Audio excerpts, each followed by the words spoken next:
네, 오늘은 크로스웨이 성경연구 제1권 25번째과 하나님의 백성과 사탄의 백성이라고 하는 과를 좀 나누려고 하는데요. 기본적으로 하나님의 백성, 사탄의 백성이라고 되어 있지만 교회에 관한 이야기입니다. 그 교회론에 관한 부분을 좀 같이 생각해 보려고 하고요.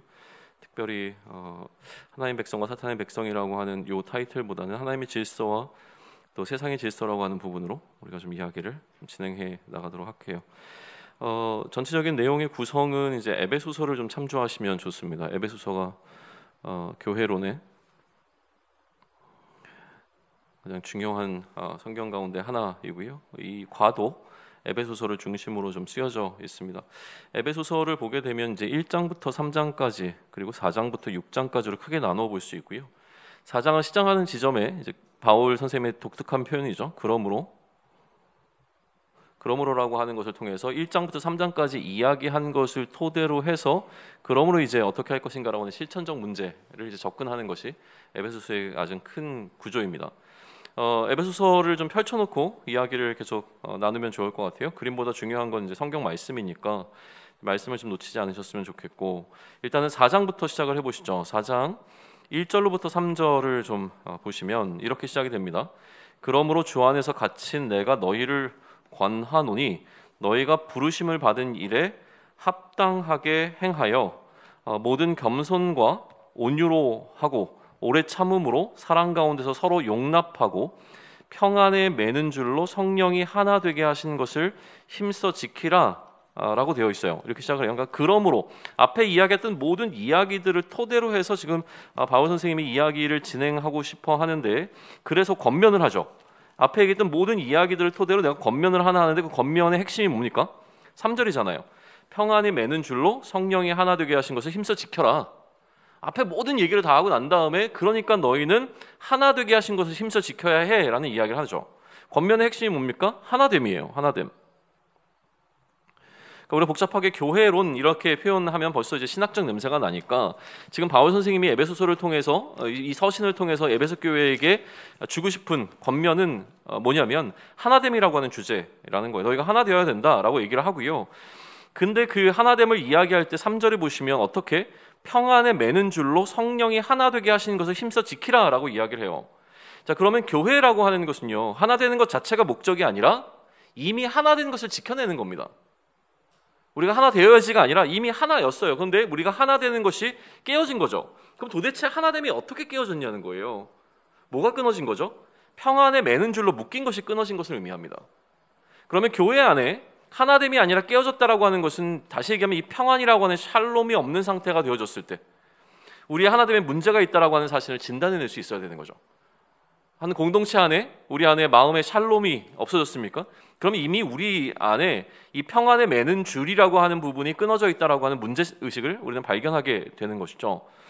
그런데 자 보세요. 이 3절이라고 하는 그 권면을 주기 전에 1절과 2절이 존재하고 있다는 거예요.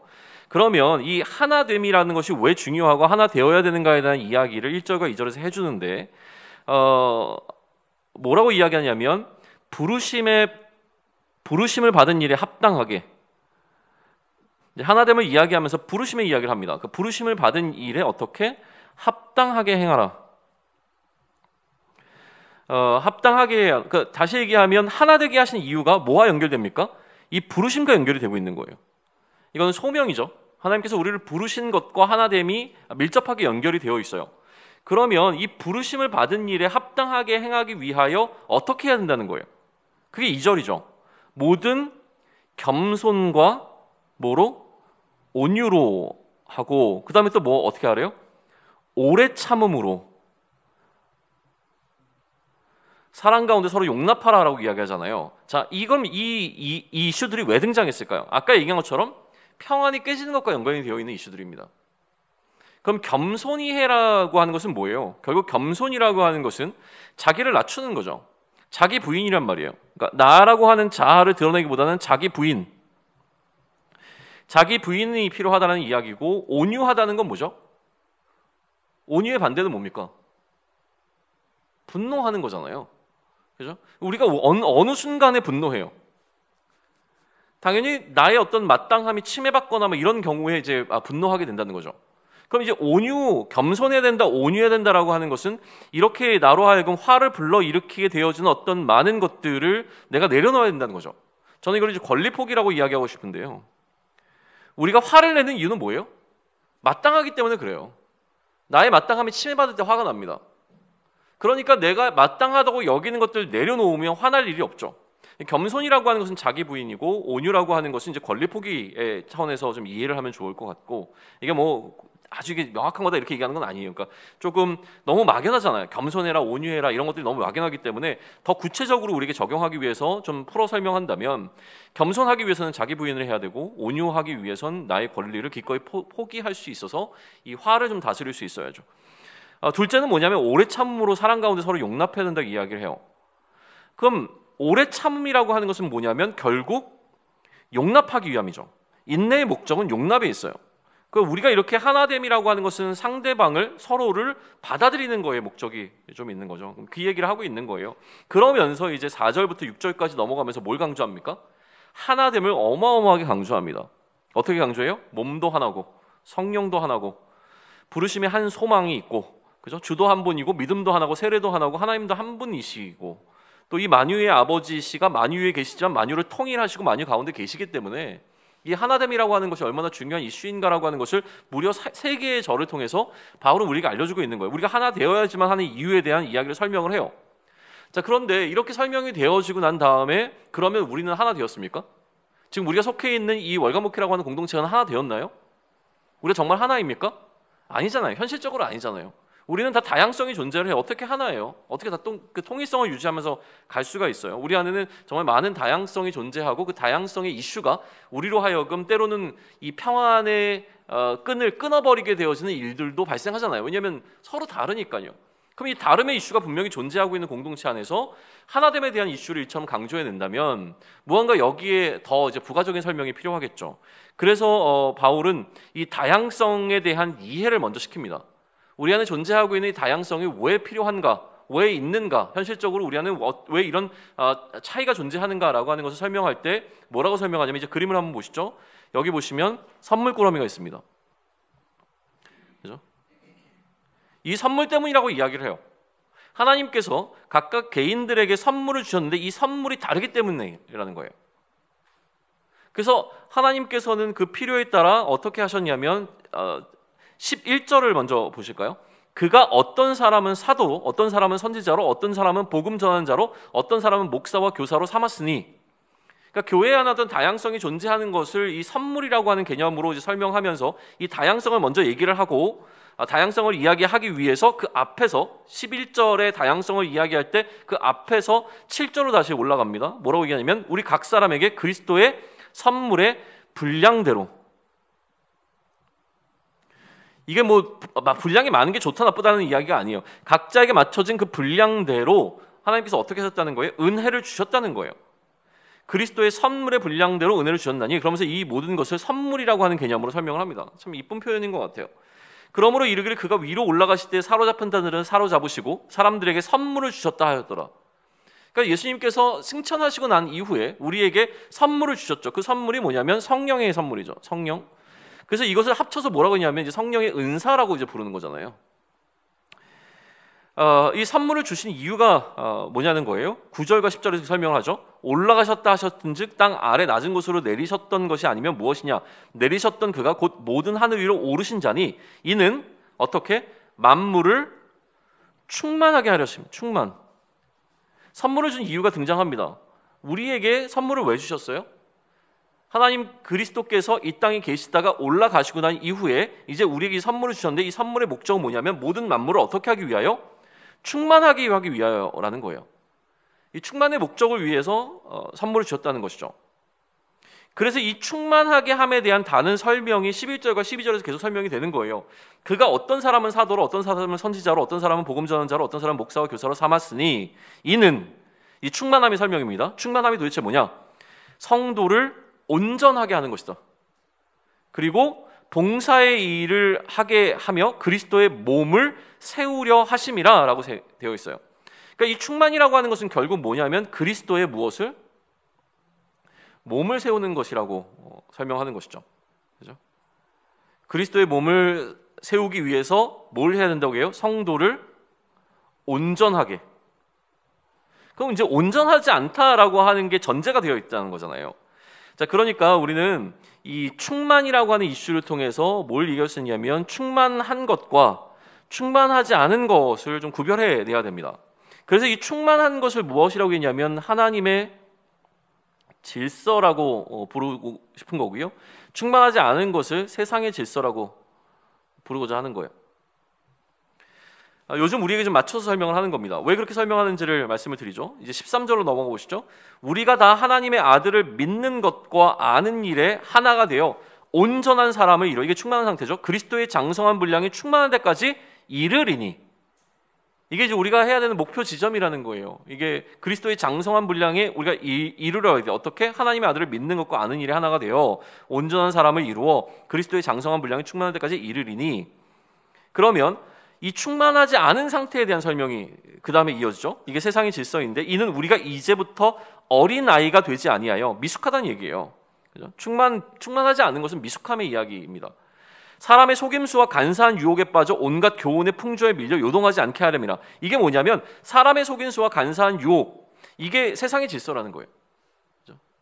결국 우리를 미숙하게 만드는 것은 무엇이냐면 이러한 세상의 질서에 머물러 있는 것이 미숙함이고, 우리의 성숙함이라고 하는 것은 무엇이냐면 하나님의 질서 가운데로 나아가는 것이죠. 이게 지금 바울 선생님이 얘기하고 싶은 어떤 뼈대라고 저는 생각을 합니다. 자, 이제 좀 더 구체적으로 이야기를 해보시죠. 여기 에클레시아라고 하는 표현이 등장했는데 이제 교회라고 하는 단어를 이제 교회라고 하는 믿는 자들의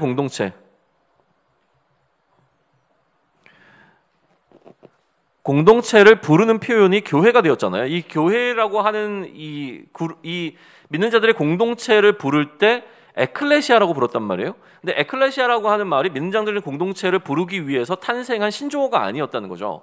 원래부터 존재하고 있었던 단어를 차용해서 사용하면 했으니까, 그러면 에클레시아라고 하는 단어의 뜻이 무엇이기에 이 믿는 자들의 공동체를 부를 때, 특별히 이 교회라고 하는 신자들의 공동체를 이야기할 때 에클레시아가 적절했는가? 라는 거죠. 왜 이들의 믿는 자들의 공동체는 자신들의 모임을 에클레시아라고 부르기로 했는가라고 하는 부분을 설명하기 위해서 먼저 이 그림이 좀 등장을 한 거예요. 에클레시아는 기본적으로 사람들의 모임을 의미했고 하나의 협의체라고 생각하시면 된다라고 설명이 되고 있어요. 협의체. 그래서 각각의 개인들이 함께 모여서 다 이렇게 모이죠. 공동체로 이루어서 여기서 뭘 하냐면 이제 협의를 하는 겁니다. 그때 나눠지게 되는 어떤 이야기들이 어떤 관리, 이게 관리예요.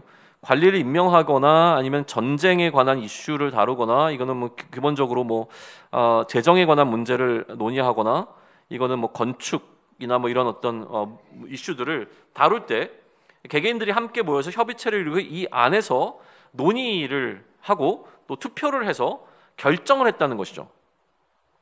이게 이제 에클레시아의 개념이라는 거예요. 에클레시아는 그런 어떤 모임을 의미한다는 거죠. 여기에 지금 웬통쌤이 강조하고 있는 그림의 포인트는 무엇이냐면 이 화살표입니다. 이 화살표가 어떻게 되어 있어요?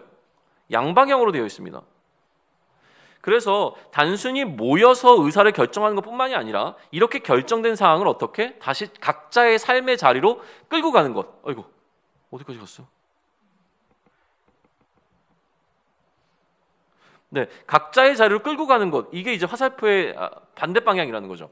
결정된 사항이 결정으로 끝나는 것이 아니라 각자의 삶의 자리로 다시 가지고 가, 그것이 실제의 삶에 영향을 미치도록 하는 것, 이게 이제 에클레시아가 갖고 있는 본래의 목적이었고, 이게 그리스도의 공동체에게 참 적합한 표현이었다라고 본다는 거예요. 자, 그러면 이 그림을 이제 기억하시고, 그러한 에클레시아적 개념을 가지고 교회를 설명할 때 이런 식으로 이제 설명이 되는 겁니다. 교회라고 하는 것은 기본적으로 건물로 이야기하지 않습니다. 무슨 교회라고 우리가 부르긴 하지만 그 교회는 결국은 이제 지교회라고 하는 어떤 지역 교회를 의미하고요. 무슨 에베소 교회 이런 것처럼 의미하고, 원래 교회라고 하는 것은 하나의 공교회의 개념으로서 캐톨릭적 개념이 있습니다. 캐톨릭 자체가 그런 의미를 갖고 있어요. 그래서 교회는 사실은 하나입니다. 왜냐하면 머리가 하나이기 때문에 그래요. 그리스도를 머리로 하는 모든 그리스도인들이 사실은 이 교회, 하나의 교회에 모여 있고, 이것을 이제 지역적으로 구분했을 때 지역교회가 존재하게 되어지는 것이죠. 그래서 예배당이 교회는 아닙니다.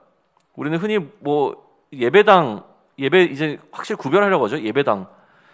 예배당은 하나의 건물일 뿐이에요. 건물이 교회가 아닌데 이제 건물이 교회로 인식되는 시대가 좀 있었죠. 지금은 이제 많이 바뀌었습니다. 그래서 교회라고 하게 되면 믿는 자들의 공동체입니다. 여기 여기 하나 안 지웠군요.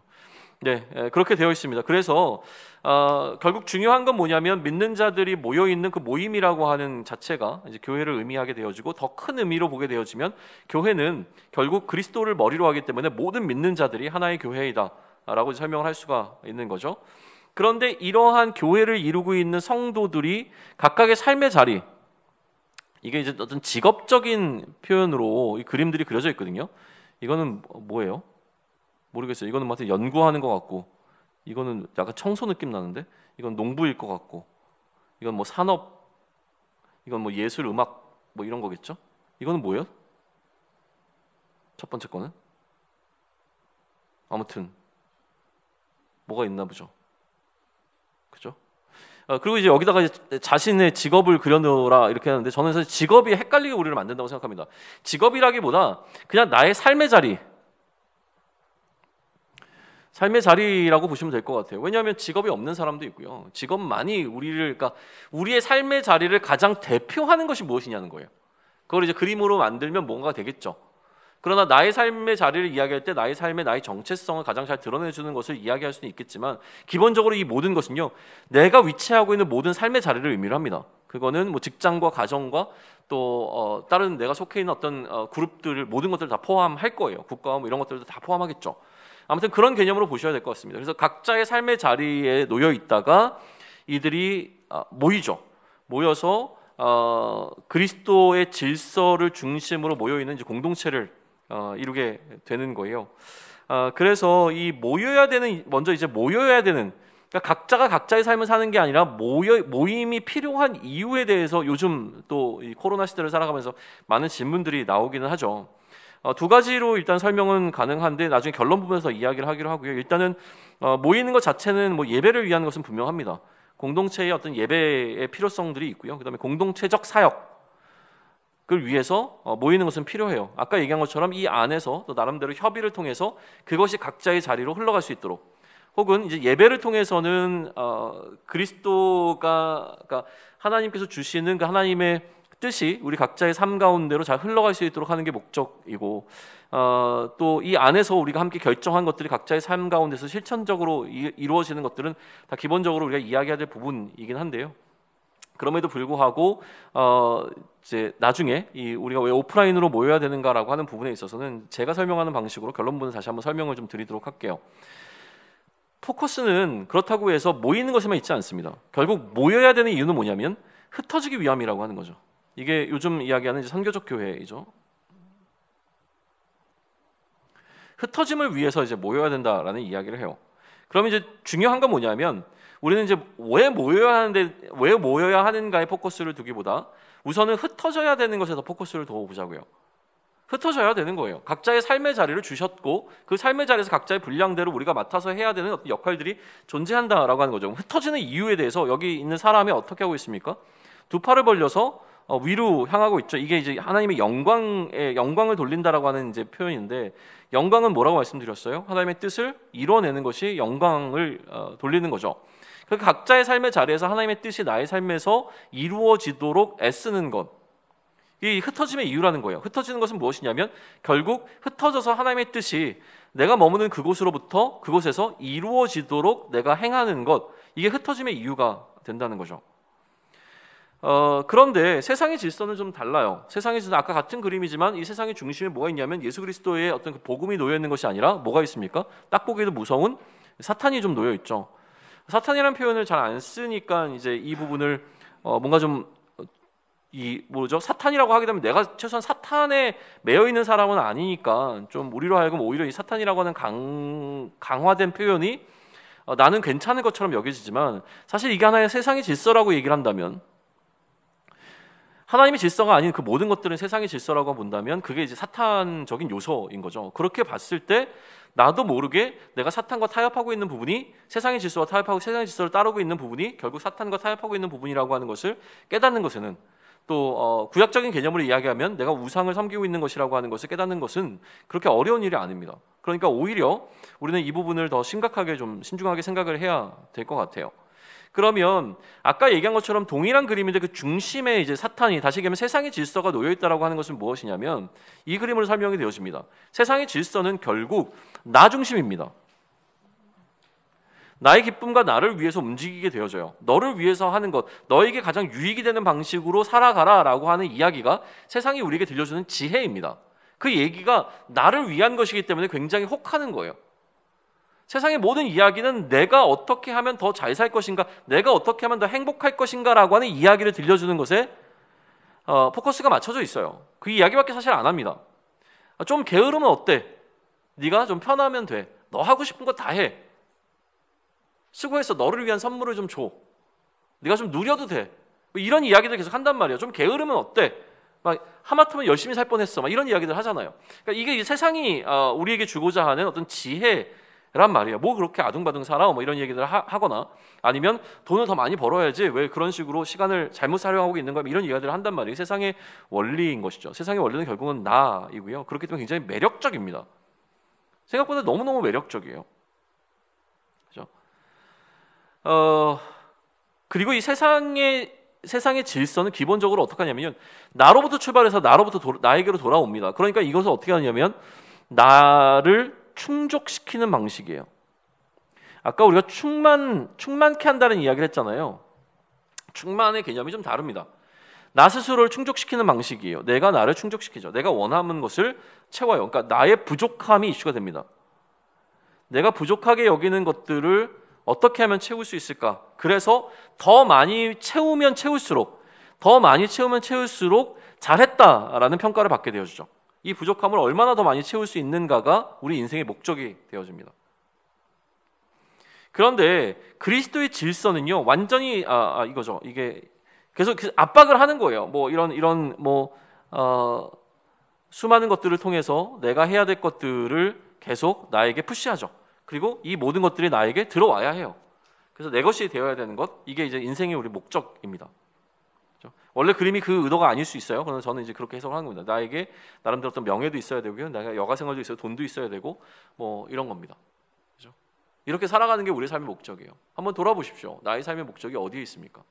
오늘 살아가고 있는 나에게 삶의 이슈는 무엇입니까? 정말 내가 하나님 나라와 그 그리스도에 남겨진 사명을 위해서 오늘 하루를 보내고 있는지, 아니면 나에게 주어진 이러한 것들이 내 삶의 중요한 이슈들이 되고 있는가를 돌아보게 되어지면 얼마나 많은 세상의 질서가 우리 가운데 이미 자리하고 있는가라고 하는 것들을 깨닫는 것은 정말 너무 쉬운 일인 것 같아요. 근데 그리스도의 질서는 완전히 개념이 다릅니다. 그림 자체가 바뀌잖아요.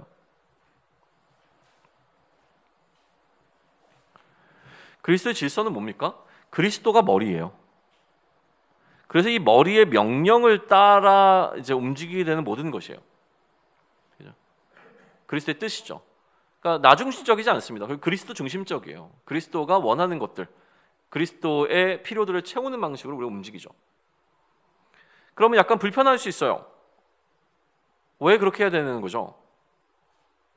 왜 우리가 그리스도의 필요들을 채우는 방식으로 살아가야 되느냐라고 했을 때 제가 설명하는 방식은 이겁니다. 이미 우리에게는 그리스도로 말미암아 부족함이 없기 때문입니다. 세상은 부족함을 채우는 방식이지만 우리에게는 부족함이 없습니다. 그러니까 이제 남은 것은 무엇이냐면 오히려 그것을 흘려보내는 사역이죠. 그 흘려보내는 사역으로 그리스도께서 우리를 부르셨고 우리에게 그 사명을 맡기셨기에 우리는 부족하기 때문에 부족함을 채우는 방식으로 살아가는 것이 아니라 오히려 그리스도가 우리를 이곳에 보내신 그 이유에 따라 우리의 삶의 자리에서 나아가는 것이죠. 그리고 또 다른 설명은 무엇이냐면 결국 우리는 사명으로 살아간다는 것이죠. 왜요? 그리스도께서 우리를 정말 사랑하시면 이 땅에 남겨놓으시는 것이 아니라 바로 천국으로 우리를 불러가셔야만 합니다. 그러나 여전히 이 땅에 남겨놓으셨다는 이유는 아직도 우리가 감당해야 될 사명이 있다는 것이죠.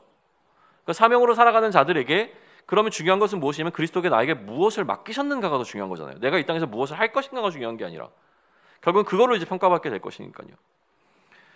이런 이야기들이 이제 오늘의 핵심적인 이야기는 아니기 때문에 이 정도만 이야기하고 좀 넘어가죠. 그리스도의 질서는 그리스도를 머리로 하여 우리가 그의 무엇이 되어지는 것? 몸이 되어지는 겁니다. 그러니까 결국 이거는 한 몸이에요. 한 몸이라고 하는 개념이 이 그리스도의 질서 안에 담겨 있습니다. 그리고 몸이 움직이는 그 어떤 원리, 이것을 가지고 교회를 설명해냅니다. 바울이. 그죠? 그러면서 이제 몸이 움직이는 질서 가운데서 굉장히 중요하게 이야기하는 두 가지 개념을 설명을 하면, 하나는 함께라고 하는 겁니다. 함께. 또 하나는 자라간다. 함께. 이 몸을 이루고 있는 각각의 장기, 뭐죠? 아까 기도할 때 오장육부. 오래간만에 들었어요. 예전에 했죠. 그 뼈 마디 막 정말 그 우리 신체의 모든 부위를 다 부르시면서 기도해 주셨던 어느 권사님이 생각이 났어요. 그죠? 그러니까 우리 각각의 지체를 다 이루고 있는 것이 한 군데만 발전하는 것이 아니라 함께 해야 된다는 거예요. 이게 이제 몸의 원리인 거죠. 함께 어떻게 된다는 거예요? 함께 자라간다는 거예요. 하나만 자라는 게 의미가 있는 것이 아니라 함께 자라가야 되는 것이죠. 한 군데가 아프면 함께 또 아파하는 것이고요. 이게 한 몸의 원리입니다. 굉장히 어마어마한 거죠. 여기에 이 모든 것을 아우르고 있는 개념이 무엇입니까? 그게 바로 사랑이라는 거예요.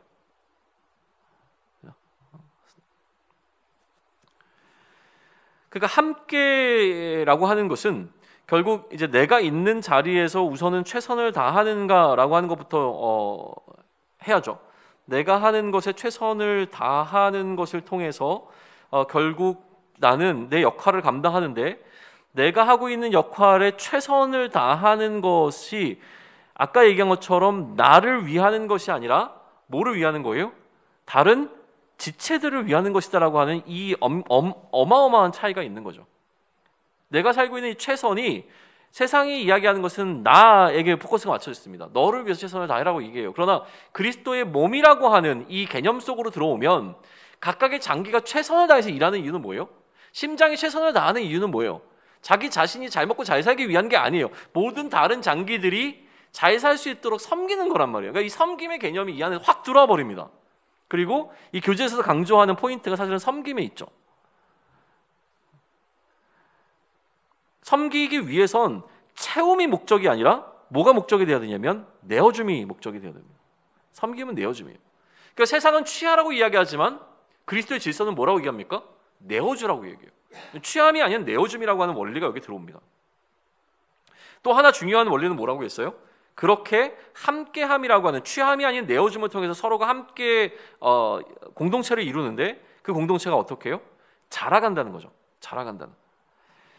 그래서 여기 은사를 주신 이유가 거기에 붙어 옵니다. 뭐라고 했냐면 성도를 온전하게 하여 봉사의 일을 하게 하는, 섬김이죠. 그래서 그리스도의 몸을 세우려 한다라고 해요. 그리스도의 몸을 세워야 된다는 거예요. 세워지는 거예요. 그리스도의 몸은. 이게 아마 다음 그림입니다. 그리스도를 모퉁이 돌로 해서 뭐가? 이 성전이, 그리스도의 몸이 세워져 간다. 그리스도의 기준으로. 그리고 이제 이 그림은 이제 웬트 목사님이 좋아하는 그림이에요. 말씀과 이제 성례를 통해서 공동체를 이룬다, 이런 것들을 이제 표현한 건데, 요거는 이제 교재를 참조하시면 될 것 같고, 저는 이제 자라감의 이야기를 조금 더 나누도록 할게요. 그러면 그리스도의 자라간다는 것은 그리스도의 몸을 어떻게 세운다는 개념이었으니까, 그러면 세워진다라고 하는 것은 세워지지 않은 상태, 아까 얘기한 것처럼 미숙함의 상태가 놓여 있는 거죠. 미숙함에서 성숙함으로 그리스도의 장성한 분량에 이르도록. 자, 13절로부터 16절까지를 한번 보시죠. 14절을 빼놓고 한번 보겠습니다. 13절 먼저 보세요. 우리가 다 하나님의 아들을 믿는 것과 아는 일에 하나가 되어 온전한 사람을 이루어, 어떻게? 온전한 사람을 이루어 어디까지? 그리스도의 장성한 분량이 충만한 데까지 이르리니. 이게 이제 세워짐의 목표이죠. 15절과 16절 보시죠. 오직 사랑 안에서 참된 것을 하여 범사의 그에게까지 어떻게? 자랄지니라. 그는 머리이니 곧 그리스도라. 그에게 온몸이 각 마디를 통하여 도움을 받음으로 연결되고 결합되어 각 지체의 분량대로 역사하여 그 몸을 자라게 하며 사랑 안에서 스스로 세우느니라. 자라고 세움이 엄청 강조되고 있잖아요. 그러니까 이 부분을 놓치면 안 되는 거죠. 그렇다면 미숙한 게 뭐냐는 거예요. 자, 미숙한 게 중요해요. 자란다라고 하는 것은 그리스도에게까지 이루는 것을 알겠는데 도대체 내가 어느 부분에서 미숙하냐는 거예요. 그 미숙함에 관한 설명이 14절입니다. 14절에서 뭐라고 이야기해요? 이는 우리가 이제부터 어린 아이가 되지 아니하여 사람의 속임수와 간사한 유혹에 빠져 온갖 교훈의 풍조에 밀려 요동하지 않게 하려니라. 내가 미숙하다면 세상이 이야기하는 이야기에 요동하게 되어진 상태에 놓여 있을 때 나는 미숙한 거예요. 그리스도의 질서가 아니라 세상의 질서에 나의 마음을 빼앗기게 될 때 나는 미숙하다고 여기게 되어지는 것이죠. 17절로 넘어갈까요? 그러므로 내가 이것을 말하여 주 안에서 증언하노니 이제부터 너희는 무엇을 이방인이 그 마음에 허망한 것으로 행함같이 행하지 말라. 명확하죠? 뭘 얘기해요? 세상의 질서를 따르지 말라는 거예요. 이방인, 하나님을 알지 못하는 자들이요. 18절, 그들의 총명이 어두워지고 그들 가운데 있는 무지함과 그들의 마음이 굳어짐으로 말미암아 하나님의 생명에서 떠나 있도다. 세상은 자신들이 지혜롭다고 이야기하고 수많은 자기 개발서와 또 어떻게 하면 부자가 되는지 뭐 이런 것들을 어마어마하게, 우리 지원군이 부자 되는 법이라는 책을 사왔나요? 반품했어요? 사갖고 왔어요? 서점가 가서 부자 되는 법 책을 골랐더라고요. 부자가 되고 싶나 봐요. 아무튼 세상이 이야기하는 수많은 그 질서와 지혜들을 선택하는 것이 아니라, 그죠? 19절 보시죠. 그들이 감각 없는 자 되어 자신을 방탕에 방임하여 모든 더러운 것을 욕심으로 행하되. 이게 세상의 질서를 이야기하는 방식이에요. 방탕함이라고 하는 것을 제가 늘 얘기하죠. 방탕함은 무엇입니까? 술 취하고 막 이렇게 막 뭐 음란하고 이런 것들을 이야기하는 것이라, 방탕함이라고 하는 것은 기본적으로 하나님의 뜻대로 행하지 않는 모든 것이에요. 감각이 없어져서 하나님의 뜻으로부터 극한 방탕에 치닫는다라는 표현이 등장해요. 하나님께서 점점 더 멀어지려고 하는 거예요. 자신들의 지혜를 쫓는 거죠. 자신들은 총명하다고 생각을 하죠. 그런데 제가 너무 좋아하는 표현이 20절에 등장합니다. 바울이 뭐라고 합니까? 너희는 그리스도를 그같이 배우지 않았다. 와, 이거 얘기 들을 때마다 가슴이 찡해요. 그러니까 그렇게 우리는 안 배운 거예요. 우리가 아는 그리스도는 그런 그리스도가 아니에요.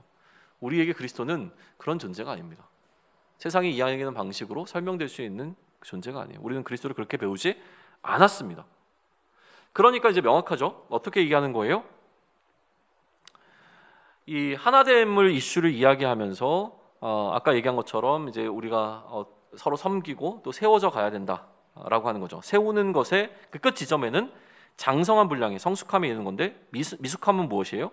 결국 세상의 질서, 세상의 질서에 여전히 현혹되는 것. 성숙함은 그리스도의 질서로 살아내는 것. 그래서 그리스도께서 행하시는 그 행함의 그 지점까지 우리가 자라도록 그 목표를 설정하고 계속 자라가 그의 성숙함에 이르도록 하는 것. 이게 지금 우리가 해야 될 일이라는 거예요.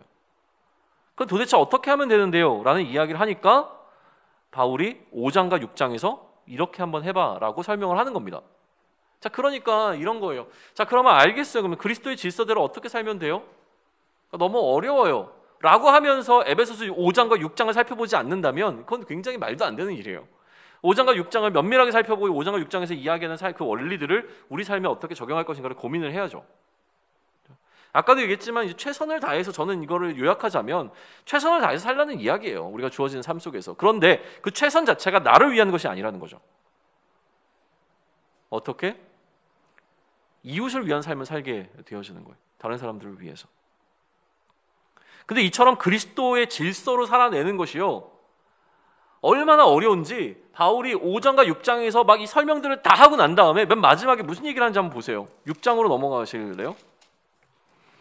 6장에 보시면 10절, 6장 10절 끝으로 이제 마무리 짓는 거예요. 마무리 지을 때 바울 선생님이 무슨 얘기를 하냐면, 끝으로 너희가 주 안에서와 그의 힘의 능력으로 강건하여지고 마귀의 관계를, 세상의 질서를 능히 대적하기 위하여 하나님의 무엇을? 전신갑주를 입으라. 이거는 보통 일이 아니라는 거예요. 그리스도의 질서대로 살아가면서 세상의 질서를 역행하는 방향으로 살아가는 건 그냥 우리가 한번 믿음의 결단을 하고 신앙적 어떤 좋은 결단을 하고 살아내는 것이 아니라 어떤 거라는 거예요? 전쟁과 같은 삶이라는 거예요. 이건 영적 전쟁이라는 거예요. 그러니까 너희가 전신갑주 안 입으면 너희 몸이 상해, 너희 죽을 수도 있어. 그러니까 이런 삶을 살기 위해서 끝으로 내가 너에게 부탁하는 건 뭐냐면 전신갑주를 입어야 된다라는 거예요. 전쟁에 나가야 된다는 거죠. 함께 지어져 간다는 거는요, 그렇게 낭만적인 이야기가 아니에요. 우리 수련회 가서 같이 원형으로 손 붙잡고 막 울면서 기도하고 이게 아니에요. 영적 전쟁이라고요. 교회란 결국 각자의 삶의 자리에서 전신갑주를 입고 세상의 그 한 가운데서 목숨을 걸고 그리스도의 질서를 따라 살아가고자 하는 성도들, 그 각각의 지체들이 서로가 세상의 유혹으로부터 넘어지지 않기 위하여 서로를 섬기게 되어지는 공동체, 이게 바로 교회라는 거죠. 그게 교회의 본질적인 의미가 되어야 된다는 거예요. 그래서 저는 이제 제가 섬기는 교회를 생각할 때 처음에 이제 이런 생각을 되게 많이 했어요.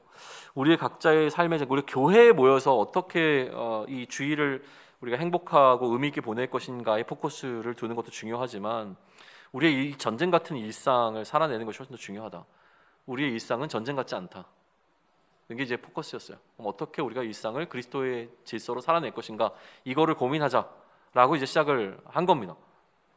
그리고 전쟁 가운데 너무너무 힘들어서 매일매일이 전쟁 같은 삶을 살아서 좀 한 번쯤은 쉬고 싶어서 이 전쟁으로부터 벗어나 매일매일 치고받고 싸우는 이 전쟁 속에서 벗어나 수경지로 돌아와 한 번쯤은 내가 지금 다 짊어지고 있는 전신갑주를 벗어버리고 이 편안하게 좀 쉴 수 있는 시간이 있다면, 영적 전쟁을 하지 않아도 괜찮은 유일한 공간이 있다면 그것이 우리가 오프라인으로 모이게 되는 교회 공동체여야 된다고, 그러니까 예배 공동체여야 된다고 생각을 한 거예요.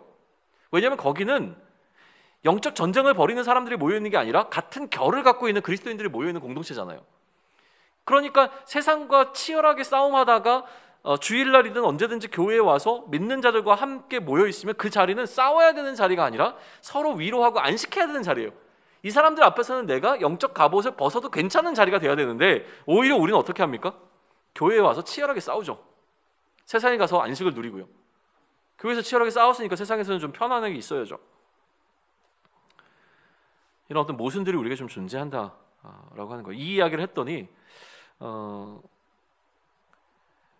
미국에서 군목으로 계셨던 목사님이 예전에 그 이라크에 이제 파병을 갔다가 오셨어요. 군종 목사님이신데 저한테 이제 제 얘기를 다 듣더니 이제 자기가 이야기를 들려주시는 거예요. 자기는 이제 그게 어떤 현실적 경험이 있다고 얘기하면서 막 바로 자신들의 수경지 근처에서 막 그 포탄이 떨어지기도 하고 뭐 폭발이 일어나기도 하고 정말 생명이 왔다 갔다 하는 그 순간이었다는 거죠. 그 전쟁터라고 하는 그 공간은. 그런데 이제 귀국하게 되어지는 날짜가 정해지고 나니까 마지막 한 일주일은 뭐 정신이 하나도 없었대요. 그러니까 이제 돌아가는 게 너무 기뻐서 뭐 막 바로 막 그 수경지 옆에 폭탄이 떨어져도 어차피 나는 돌아간다 막 이러면서 막 그 보냈대요. 그리고 마지막에 이제 비행기를 타고 다 돌아오는데 계급은 높지 않았는데 아무래도 이제 군종 목사님이다 보니까 이제 미군들이 먼저 좀 비행기에서 내리도록 배려를 해줬대요. 그러니까 비행기에서 이제 계단이 딱 하고 그 계단을 가장 먼저 내릴 수 있는 사람으로 이제 목사님을 선택을 한 거죠. 이제 비행기 문이 열리고 계단이 이렇게 딱 설치가 되고 계단을 하나씩 내려올 때마다 그 군악대가 쫙 이렇게 진열했다고 그러나요? 이렇게 쫙 이렇게 도열해 있다가 계단을 한 걸음 내려올 때마다 악기가 하나씩 연주가 되는데 처음에 이제 뭐 트럼펫 같은 게 연주가 되고 하나 더 한 발 내려오면 이제 뭐 드럼이 더 들어오고 하나 더 내려오면 이제 뭐가 들어오고 막 이러면서 한 걸음 내려올 때마다 그 로키의 음악을 연주를 한대요. 빠밤빰 이걸 하는데 이제 악기들이 하나씩 더 추가되면서 나중에 땅을 밟을 때는 이제 모든 악기들이 다 이렇게 연주를 하는 그 연주의 장면이 있고 저 앞에서 이제 장군이 서 있다는 거죠. 내려오면 그 앞에 있던 장군이 자신을 향해서 경례를 붙여준다는 거예요. 돌아온 이제 파병 나갔다 돌아온 이제 그 군인을 향해서 이 목사님이 자기도 모르게 달려가서 그 장군을 끌어안고 펑펑 울었다는 거예요. 그 순간에. 그랬더니 이제 그 장군이 자기 등을 이제 토닥여주면서 한마디를 했는데 뭐라고 했냐면 I know 라고 이제 얘기를 했다는 거죠. 나도 알아. 그러니까 지금 네가 왜 그러는지 내가 안다는 거예요. 그러니까 그 장군도 이제 파병해왔던 경험이 있고 그러니까 지금 이 마음이 뭔지 안다는 거죠. 그래서 그 얘기를 하는 거예요. 우리가 이제 하나님 나라에서 영원히 누리게 될 그 안식의 순간에 하나님께서 우리를 안아주시며 수고했다라고 하실 때 내가 다 안다라는 이야기를 해주실 것 같다라는 이야기를 하는 거예요. 그러니까 교회에 우리가 오프라인 공동체라고 하는 것은요 그런 공동체가 되어야 해요. 그죠? 궁극적으로는요. 세상에서 정말 수많은 다툼과 또 씨름과 전쟁과 같은 삶을 살다가 돌아와서, 그죠? 이곳에서만큼은 우리가 그 안식을, 우리가 영원히 누리게 될 그 안식을 미리 맛볼 수 있는 공간이 되어진다고 보는 것이죠. 아무튼 그렇습니다. 그게 이제 교회에 대한 첫 번째 생각이고요. 또 하나는 그럼에도 불구하고 우리가 헷갈리는 지점들이 너무 많습니다. 뭐냐면 이제 제일 어려운 거는 뭐냐면 우리가 그리스도의 질서대로 살아간다고 하지만 사실은 나의 삶을 돌아보면 명백히 나를 위한 행위들이 있거든요. 얘기 들을 때는 내가 그리스도의 질서대로 살아야지 하지만 오늘 뭐 먹지? 맛집 찾아보면서 이게 그리스도에게 무슨 의미가 있어라는 생각을 하게 되는 지점이 온단 말이에요. 휴가 가서 막 이렇게 뭐 열심히 놀다 보면 막 내가 그리스도의 질서대로 살아야지 얘기하지만 이게 명백히 나를 위한 행동이지 이게 무슨 이웃을 위한 행동이에요. 그러니까 이제 막 헷갈려요. 그리고 뭐 일을 하고 우리의 월급이 이렇게 들어오고 하다 보면 이게 뭐 그리스도를 위한 행동이라고 했지만 사실 우리를 기쁘게 하는 건 통장 잔고잖아요. 그러니까 이런 것들을 하게 되면 자꾸 이제 마음들이 헷갈리게 되어져요. 그래서 이 부분에 대해서 저한테 뭐 그럼 어떻게 하면 좋겠습니까? 얘기했을 때 저한테 뭐 특별한 답이 있거나 막 이런 건 아니에요. 저도 계속 고민하고 있는 중인데 사실 이게 굉장히 큰 숙제죠. 우리가 살아가고 있는 이 일상의 삶이 정말 어떻게 그리스도를 위한 삶이 될 수 있을까라고 하는 것. 세상의 질서가 이미 많이 침투해 들어와서 우리의 미숙함이 존재하고 있는데 어떻게 우리가 성숙해질 수 있을까라고 하는 것은 성경을 통해서 우리가 계속 실험하면서 해 나가야 될 부분인 것 같기는 해요. 근데 그 가운데서 이제 가장 근래에 주신 마음 하나만 나누고 이야기를 맞추자면 지난주 주일날 나눴던 그 안식이라고 하는 개념인데요. 안식이라고 하는 개념 자체를 이제 멈춤이라고 이야기를 한다면 우리는 명백히 나를 위한 행위들을 하고 있는 것처럼 느껴지는 지점들이 존재하긴 합니다. 그러나 멈춤의 순간들에 우리가 멈출 수 있겠느냐는 질문을 던졌을 때 멈출 수 있어야 한다는 거죠. 근데 왜 멈추냐면 하나님을 위하여 멈출 수 있겠냐는 질문이에요. 내가 하고 있는 모든 것들이 있습니다. 예를 들면 뭐 직장 생활이 있을 수도 있고요. 심지어는 이제 우리가 신앙 생활도 마찬가지예요. 내가 무언가를 열심히 하고 있는데 그거는 어떻게 보면 나의 기쁨을 위한 것이 아니야라는 이제 헷갈리는 지점이 와서 어제는 어느 목사님하고 얘기하는데 이게 정말 내 뜻대로 하고 있는 건지 목회를 하고 있는데 내 맘대로 하고 있는 건지 하나님 뜻대로 하고 있는 건지 헷갈린다 이 얘기를 우리가 계속 나눴는데 헷갈릴 수밖에 없어요. 끝까지 우리는 미숙하니까요. 성숙한 그리스도의 분량에 이르기 위해서 우리는 끊임없이 질문하고 계속 고민하면서 가야 되지만 여전히 우리는 미숙함이 모여 있거든요. 근데 이 미숙함 가운데서도 그래도 우리가 계속 우리 스스로를 돌아볼 수 있는 그 뭐라 그러죠? 바로미터가 되는 것이 무엇이냐면 바로 이 멈춤이라고 하는 안식이라는 개념이라는 생각을 하게 됐어요. 멈출 수 있느냐는 거예요. 직장 생활을 하고 내가 돈을 굉장히 열심히 법니다. 그런데 이것으로부터 내가 멈출 수 있겠느냐, 안식할 수 있겠느냐는 거죠. 내가 아둥바둥 살지 않아도 괜찮아라고 하는 것을 깨닫게 되어지는 지점은 단순히 우리가 쉬기 때문이 아니라요. 이것을 하나님을 위해서 멈췄을 때 하나님께서 내 인생을 책임져 주고 계신다는 것을 깨닫게 되어지는 것을 발견하는 순간이거든요. 광야에서 하나님께서 6일 동안 만나를 주시면서 7일째는 마지막 6일째 그것을 하루치를 더 거두게 하셨던 이유는 뭐냐면 매일매일 하나님을 의지하면서 살아가지만 제 7일째는 일하지 않아도 먹고 살 수 있어라고 하는 것. 왜냐하면 하나님께서 다 책임져 주고 계셔. 만나가 너희를 살리는 것이 아니라 하나님께서 너희를 책임져 주고 계시다라고 하는 것을 깨닫게 하는 지점이 바로 그 안식하는 7일째라고 만약에 이해를 한다면 결국 우리는 우리의 삶 가운데서 내가 하나님을 위하여 어느 정도까지 멈출 수 있을까라고 하는 부분들을 계속 고민하면서 가야 될 필요가 있다는 생각을 하게 되는 거예요. 그게 공동체의 예배가 대표적인 겁니다. 우리가 일주일을 살아가면서요, 뭐 주일날만 뭐 이게 아니라요, 우리의 삶 가운데서 어떤 특별한 시간을 구별할 수 있는가, 하나님을 위해서. 너희는 안식일을 구별하여 지키라라고 했잖아요. 이 거룩하게 지키라고 구별하여 지키라거든요. 그럼 우리가 우리의 일상의 시간 가운데서 우리가 일상의 삶 가운데서 어떤 것을 구별하여 하나님 것으로 드릴 수 있겠는가, 거룩하게 할 수 있겠느냐, 이 질문 앞에 서야 된다는 거예요. 내가 너무너무 바빠요. 그러나 하나님께서 나에게 물어보시는 거죠. 너는 나를 위하여 거룩하게 그 시간을 구별할 수 있겠느냐고 했으면 우리는 그것을 해내는 게 필요하다는 거죠. 그럴 때 우리의 기본적인 삶의 태도와 방향성이 하나님 안에 머물러 있으면 깨닫게 되어지는 것인데 그게 이제 공동체의 예배일 수도 있고요. 매일 나의 묵상의 삶일 수도 있고 내가 어떤 부분에서 어떻게 하고 있는가를 좀 확인해 볼 수 있는 방식이 이 안식일을 거룩히 지키라라고 하는 명령을 우리 삶 가운데 적용하는 거라고 저는 생각을 합니다. 그래서 안식일을 주일이다 뭐 이렇게 얘기하는 게 아니라요. 안식일을 거룩히 지킨다라고 하는 것은 하나님께서 그 거룩하게 구별하신 그 한 날과 마찬가지로 우리 삶에서 우리가 정말로 하나님을 위하여서 언제든지 멈출 수 있는 준비가 되어 있는가라고 하는 것을 날마다 훈련하는 방식을 통해서 우리가 자라가야 한다는 것이죠. 네, 그게 이 교회라고 하는 공동체에서 우리가 자라감이라는 이슈 가운데 뭐 하나 예로 좀 들어드린 거예요. 이게 뭐 전체를 다 이야기할 수는 없을 겁니다. 그러나 아주 중요한 건 결국 우리는 자라가야 하는 것이고요. 이 자라감을 위해서 우리가 무엇을 할 것인가라고 하는 것은 에베소서를 위해서 지혜를 좀 얻으시고 그리고 성경 전체를 통해서 우리가 계속 지혜를 얻으시면서 계속 해나갈 수 있으면 좋겠습니다. 네, 여기까지 할까요?